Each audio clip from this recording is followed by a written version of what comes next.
नमस्कार आणि रामराम मंडळीचा. तर आजच्या दिवसाला सुरुवात करूया.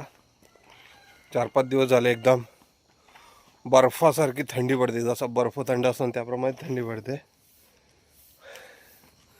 वरती जरा गेल्यावरती ऊन लागतं, परंतु खाली आहे ना दिवसभर थंडी असते आमच्याकडे.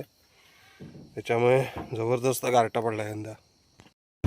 तर तुम्हाला वाटत असेल आता शेतीची कामं संपले, परंतु अजून शेतीची कामं संपलेली नाही आहे.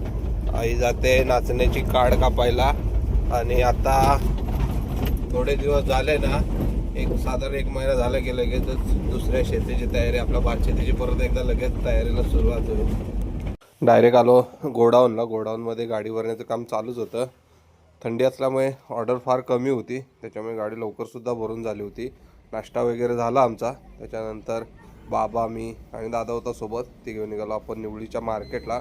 आज लवकर येणार होतो कारण ऑर्डर कमी होती, त्याच्यामुळे साधारण लवकरच आटपलं होतं.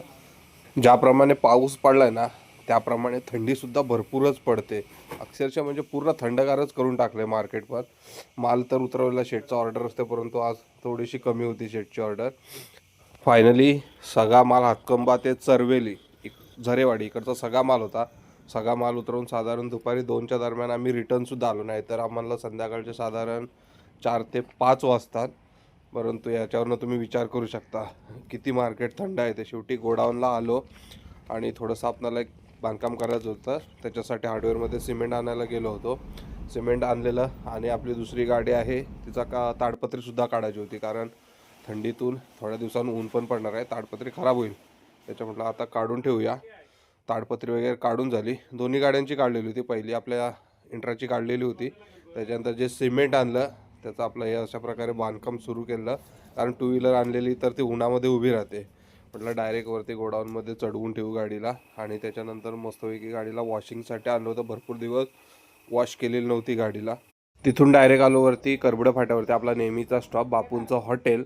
बापूंनी नवीन चहा चालू केले, गुळाची चहाची टेस्ट घेतली. चहा तर 1 नंबरच होती. कधी आला तर नक्की ट्राय करा. नंतर संध्याकाळी फ्रेश वगैरे झालो आणि करबुडा फाट्यावरती आलो, कारण आपलं एक पार्सल येणार होतं. त्याची व्हिडिओ आपली उद्या नक्कीच येणार आहे. तर म्हणजे आता व्हिडिओ इथंच संपते. जर का आपली व्हिडिओ आवडली असेल तर आपल्या चॅनल नक्की लाईक, शेअर आणि सबस्क्राईब करायला अजिबात विसरू नका.